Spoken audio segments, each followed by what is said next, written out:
Hello, and welcome to my podcast, Wandering Wild. Okay, I'm first off gonna say that one of my goals with this podcast is to be totally real and authentic. So part of that is I'm not gonna be doing a ton of editing, and I don't want to do a ton of re recordings.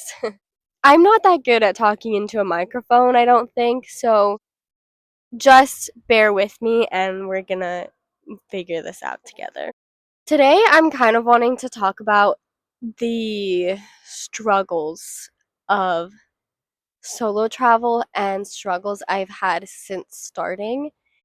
I don't want to start this podcast off negatively, but it's not really negative. It's just the truth that sometimes this is how it works. And every life has their challenges. They're just different for everybody. Just feel like this is what I need to be talking about right now. I used to solo travel a lot. And this is mostly when I'm like 18, 19, beginning of 20 is when I was like really solo traveling a ton. And I'm a lot different now than I was back then. And I feel like that is something that I have had to really realize about myself.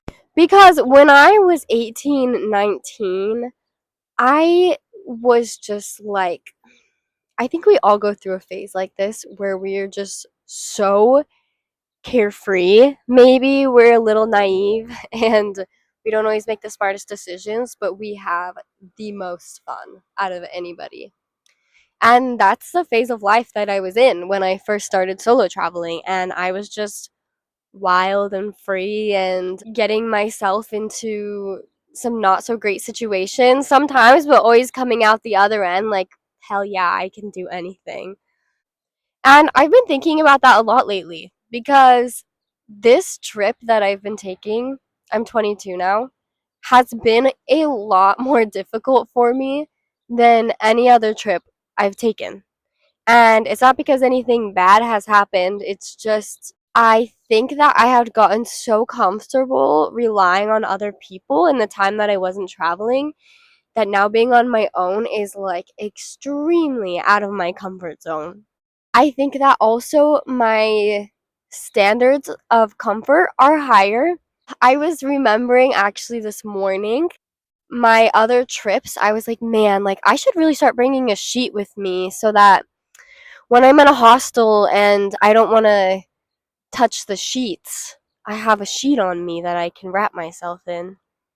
And I was thinking about that and I was like, wait, like why was I having those experiences where I wasn't wanting to even touch the sheets because they were so gnarly? That's like when I was younger, that's what my vision of my solo travel was like buy the cheapest hostel. It doesn't matter if the sheets are nasty, you can sleep on top. You put like I used to put like a towel underneath me. Like you make it work and it's all good. You take the 12-hour bus instead of the 5-hour bus because you save a few bucks.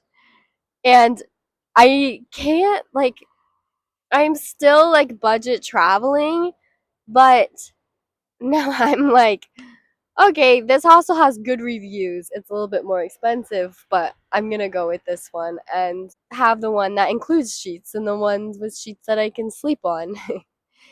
And maybe it's worth it to take the 5-hour bus instead of the 12-hour bus. So I think also just like this level of budget travel where like when I was younger, my standards were like down here and now they're like up here. And then I also am just not as carefree. Like I've been trying to like put myself there, but I worry a lot more. This trip, I feel like way more prepared. When I was packing, I was like, okay, I'm gonna bring a rain cover for my bag. I've never brought a rain cover for my bag and I've never needed one, so I don't know why now I feel the need. And I feel like in the beginning of my trip, I was kind of beating myself up for that. I'm like, why are you so worried? Why are you spending so much money on these hostels? Why are you eating out so much? And I mean, maybe it's okay. Maybe it's okay if I want a little bit of comfort, and maybe it's okay if I want to try the local food. And that for me has just been something that I have had to be like, okay, it's okay, teen. I was still pretty safe and smart, but I definitely was a lot more of a party animal, wasn't stressed about much, honestly.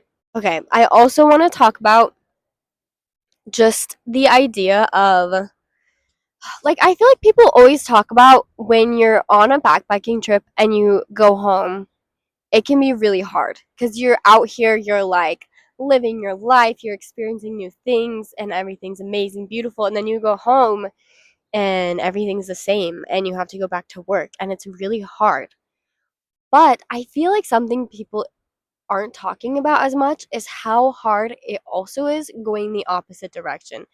Coming from home, from the comfort of home, from your own bed, from your dogs, from your job that you go to every day, from your friends that you rely on. And then you leave alone to a country where you don't speak the language and you've never been, and you can't just fly home real quick.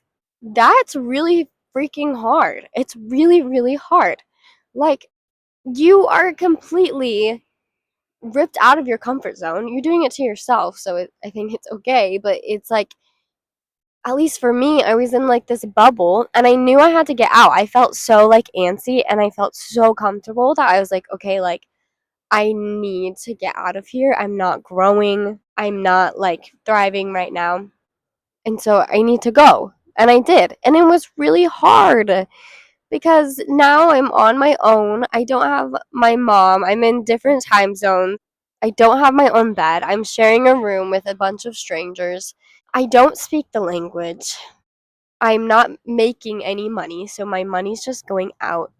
And it can be really scary and really overwhelming sometimes. And I want to talk about this because I feel like it's not something that's talked about enough. And I want people to know that they're not alone in these feelings. Like, yes, you can be so grateful for the experience that you're having and also recognize how lucky you are to be able to travel and to be in a place. And also at the same time, be homesick and be scared and be overwhelmed and have days where you don't really want to go explore. You just want to lay around. That's okay. I think it's totally okay. I have had so many people tell me how lucky I am and how amazing my life looks, and I agree. Like, man, like I am living right now the life that I always dreamed of living, and I'm so grateful for that. And I also want to be clear that every life has its challenges. I think that the difference is because I chose this life, I feel like when I have the challenges and I'm working through them mostly on my own, I am facing them with confidence. I feel so confident in myself because I know that these are the challenges of a life that I chose. And every time I overcome a challenge, I feel even stronger and even more confident that I have what I need to face these challenges. And I think that that's really special. I've also had a lot of people tell me how brave I am for doing this. And I struggled with that for a while because I didn't feel brave. When my mom dropped me off at the airport, I had a panic attack. I was like shaking and crying. It wasn't good, and I didn't feel good, and I didn't feel brave. And then when I was traveling, I was so overwhelmed and so scared, and I wasn't really connecting with people because I felt so like internalized, so inward, and just scared. But I think that's something I've realized throughout these 2 months is that being brave doesn't mean you aren't afraid. It means pushing through that fear and doing things anyways. And I feel really blessed that I have had experiences that have pushed me out of my comfort zone and have pushed me beyond fear, so that I know that most of the time, just past the comfort zone, just on the other side of fear, are some of the most amazing, beautiful things. And so I think that's where my bravery comes from, that ability to push through the fear. Because I believe that whatever is on the other side of that fear is worth the push. And so it's okay. It's okay to be fearful. It's okay not to be happy all the time. It's okay to feel overwhelmed. It's all okay. And don't let anybody, especially yourself, because we are our harshest critics, that's not okay. Think about if your friend was traveling and they called you and they were like, I'm so overwhelmed. I don't know what I'm doing. I don't know if I should be here. What are you going to say to them? You're not going to say, "Okay, grow up. Like get yourself together. You should be more grateful. You're in this beautiful place. Why are you complaining? You chose this for yourself, so, no, you're not going to say that to them. You're going to be there and you're going to comfort them and support them and be like, hey, I'm here for you. I'm so sorry you're feeling this way.